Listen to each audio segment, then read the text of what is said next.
neuroscience until about 10 years after the big book of AA was published. We literally didn't know the brain can change. Turns out AA says your brain is like a pickle.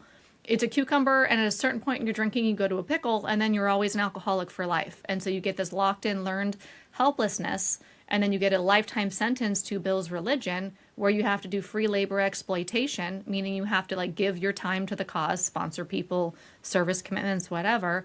But actually, the science of Sinclair method is mind blowing. Where it shows that the cucumber, the pickle, can become a cucumber again. We could unlearn the pattern of drinking in our brain through pairing naltrexone an hour before drinking. And I'm like, yo, wouldn't that have been cool? I wish that was known about in 2009 when I got sober, because they knew about that science then, but it wasn't mainstream because the AA ideology is so pushed into through all the propaganda campaigns. It is so embedded in the institutions and mainstream narrative that we don't even know that it's not safe, that it's not effective, and that it's actually harmful. And that's the reality. Yeah, you've said so many good things here. First of all, I'm just picturing you one of those people that goes to Akron, Ohio. I did. That was me. It was me.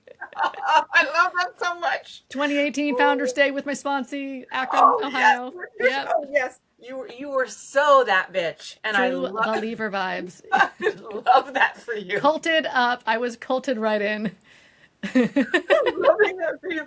And for those of people who are listening who've never been indoctrinated into AA, this might not be that funny, but if you've been to some AA meetings, you've met those people that sit in there day after day for 20 years or what, all the things, and they say things like if you leave the rooms you'll die, and then there's this massive reverence for Bill W. and, like you said, the steps. Okay, so I want to ask you about this because I have even said, I feel like, because it was taught to me that they were divinely guided. Mm-hmm. Mm-hmm. So I did not know they were kind of plagiarized. I thought it was like he got this omen from God, and then that's where they were written. Is that right or no? And that's like the mythological origin story that you commonly see in cults. That the cult leader has this spiritually enlightened revelation, God moment or something, channel some wisdom from God, and that's a text then that can never therefore be changed because the cult leader channeled it from God or something mythological like that. I mean, that's common across cults. If you look at what in the Oxford group, they have like 6 core tenets, and it's those tenets. Bill was taking a train from like, I don't know, New York to Akron or something. He rewrote them and he made them as 12 instead of 6 because he said he didn't have a high view of us. I mean, or people who struggled with alcohol addiction, he called them alcoholics. He said they try to wiggle and wrangle their way out of anything, so we got to tighten up these principles. So he made the 6 ones into 12 to make them a little more tight so that people couldn't wiggle their way out of them. So they're more controlling essentially. And they come directly from the Oxford group. And interestingly enough, Dr. Bob, who is the co-founder of AA, right? He was in the Oxford group with Bill after he met Bill for 4 years. And so even after the big book was written in 1939, the co-founder was still in the Oxford group. So there was no AA in the beginning. It kind of like Founders Day is a lie. It counts it as 1935 when it founded. There was no AA then. Like, it's just not even real. This stuff isn't real. And so I'm like, oh, and then I wonder why. So then it goes like, well, why did they lie? Is it just to try to like give some street cred? Is it like better? And this is not like, I have a book over here. This is written by like an AA true believer. He's still an AA. It's called Writing of the Big Book. And he talks in here about how Bill was he doesn't say the word lie. He uses like a myth maker, a mythological storyteller. He didn't really vibe with the truth, those kind of words. So it's not like, it's easy to find this out. The thing is that when we're in AA, we don't look, right? I wasn't digging and I wasn't looking at what they call outside literature. So no outside literature. Right. And so that's what cults do. They want to confine your your thoughts, your information, your inputs, and so they limit what you're allowed to look at. Now, it's not direct. I was never told you can't ever Google anything, but the culture is such that I never looked at modern addiction science when I was in AA. I never No. looked at other recovery paths, and I never looked into the AA origin story because I had no reason to believe it was mythology. And it's funny, right? Because it's only funny because I was so scared to leave, and it took time and layers. It's even a little frightening for me to have this conversation right now. Like, I've been Why so conditioned why is it frightening? that I will be burned at the fucking stake. Like the witches of Salem, right? It was so ingrained in me. But certainly I'm having these conversations now, and it's Yeah. happening. But what I don't want to do is spend all our time ripping on another organization, because we've both come to know so many ways you can heal Yeah. outside of that. And so I do, not to be Pollyanna, but I do want to talk about the ways we've grown and learned from this experience, and some of the changes that we've made. Because we could literally talk forever about how fucked up AA is. And it would be funny. I don't see it as talking about how fucked up AA is, and I don't see it as ripping AA. I see deconstructing AA to be the most empowering and liberating journey I have ever been on. Really? And so I don't see it as a negative thing. I see it literally as the most freeing thing I've ever done for myself. The most courageous thing I've ever done in my life is leave Alcoholics Anonymous. It was harder for me to leave AA than it was for me to get sober, and alcohol almost killed me. So the number of people who are unaliving themselves inside Alcoholics Anonymous because they are believing the mythology as fact, and that don't make it out, that can barely leave, or that don't actually make it once they leave because they're still believing the rhetoric in their head, my heart goes out to these people. So I found out a year after I left AA in 2020 that I'm autistic. And I found out 4 years after I left AA that I'm also ADHD. I know that, like me, 9 out of 10 autistic girls are sexually abused by the time they're 18. That's 3 times more than typical girls. And then autistic women are 13 times more likely to die by suicide than non-autistic women. And so when I deconstruct AA ideology and I call out what is true and verifiable and valid, I do not see it as ripping on anything. I see it as validating people, especially autistic women is where my heart really goes, who have been gaslit and have been taught to gaslight themselves their entire life and are going through a radical transformation where they are learning to be self-empowered, trust themselves, think critically. And that is like the hugest revelation. Like when we talk about a recovery revolution, it is about trusting yourself, in my opinion.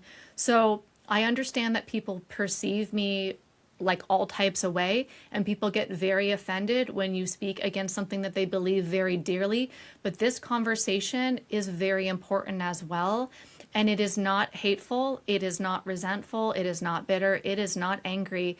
It is about validating and supporting people who realize that they've been living in a mythology and are trying to figure out the truth, because society still believes that narrative, and it could be one of the most destabilizing things a person ever goes through. It deserves a voice. We can own our stories. We can speak our truth. And that's how I feel. I feel like it's incredibly empowering and liberating.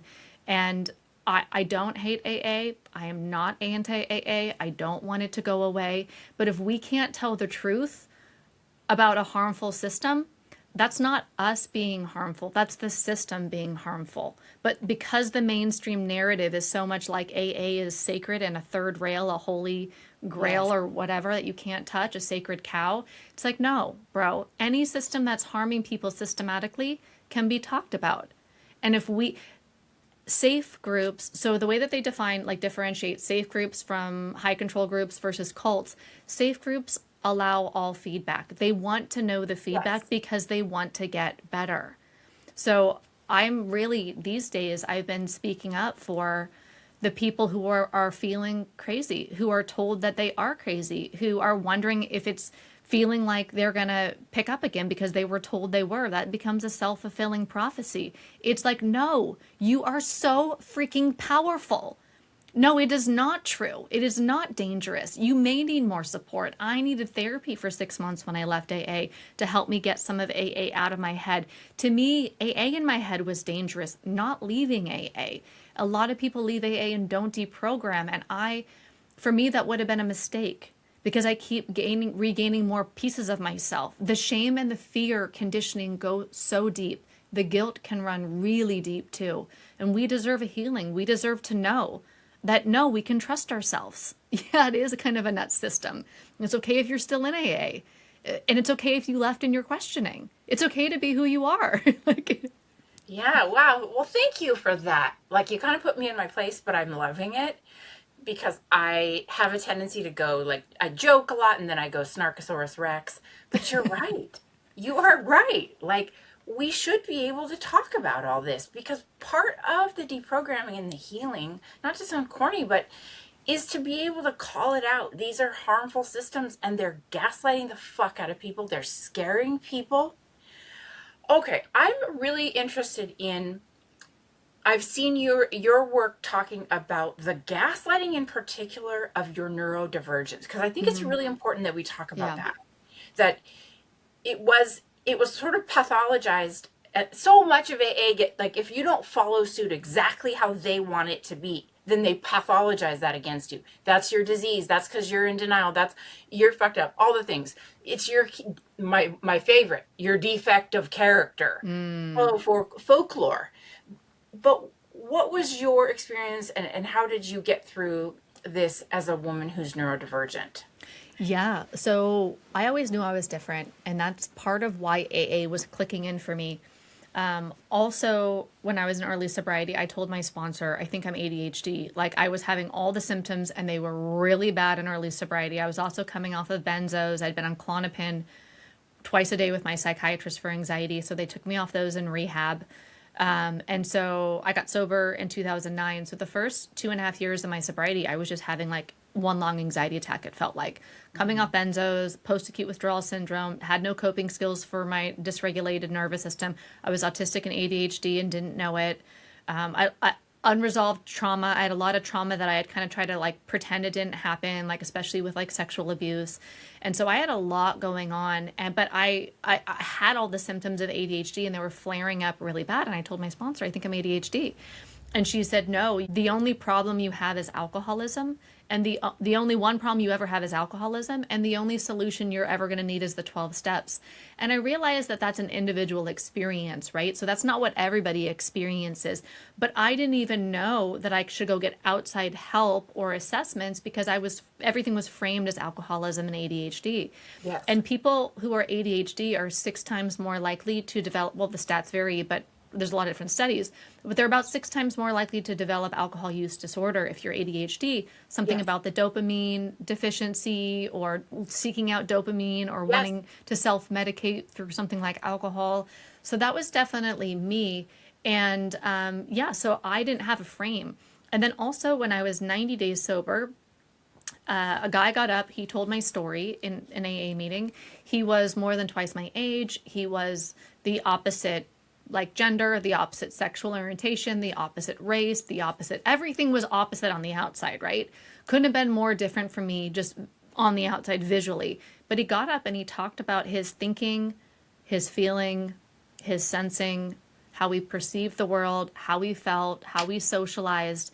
And then he said, and this is all alcoholism. And I had never had anybody describe my entire inner world before, even articulated it more clearly than I could myself. And I was like, well, if all of that is alcoholism, I'm 100% exactly what he said. But now, after leaving AA, deprogramming, studying autism like crazy, going way down the rabbit hole of neurodivergence, I'm like, bro is autistic and probably ADHD. So now I can see what I was relating to inside the rooms of AA that was being branded as alcoholism or untreated alcoholism or dry drunk or any of these things. It was actually unrecognized neurodivergence. So I was identifying so deeply with these people who were talking about ADHD, but calling it alcoholism. So what does that end up doing? It ends up having me doing nightly inventories on my so-called character defects, which are actually neurodivergent Yes. traits, and praying away my autism, praying away my ADHD. It's like good fucking luck. How Yes. demoralizing is that? It's not something to pray away, it's something to understand. And I've improved my brain more. I'm not in early sobriety anymore, so I'm not trying to. I'm recovered from alcohol like use disorder a long time ago. I mean, it was 2009 was like a hot minute ago, right? Like a long. It was like olden days. I'm getting old up in here, but I have improved my brain, my so-called character defects, which now I know are more like my neurology, through nutrition, through light therapy, through movement, than the steps were ever going to do to me, because it was really about detoxifying my body, healing my gut, giving the right nutrients into my brain. Like I'm on the keto diet, so I run on ketones instead of glucose, which makes my brain much more efficient. I have the right supplements. I make sure I get light. I do light therapy, like red light panel, biohacking stuff, infrared sauna. So when I treat myself at like a cellular level and understand my brain, I can then improve my brain. There is no God required. There's no spiritual malady. There's none of this Yeah. mumbo jumbo Yeah. in AA, but I actually can move forward in my life and go all in on my strengths that aren't character defects. I mean, I was literally praying away some of these traits, and then understand areas where I have challenges so I can actually forgive myself for not being as organized, maybe as some other people, or the typical ADHD things, right? But Yeah. there's pros and cons of all of it. So having the right frame, and again, I will not identify as autistic or ADHD. My identity is never going to be placed on a label that's in a manual from the government or anything. Again, I've been there, fucking done that. Turns Yeah. out alcoholic isn't even in the manual. It's No. real No. alcoholic isn't a It's thing. not a word.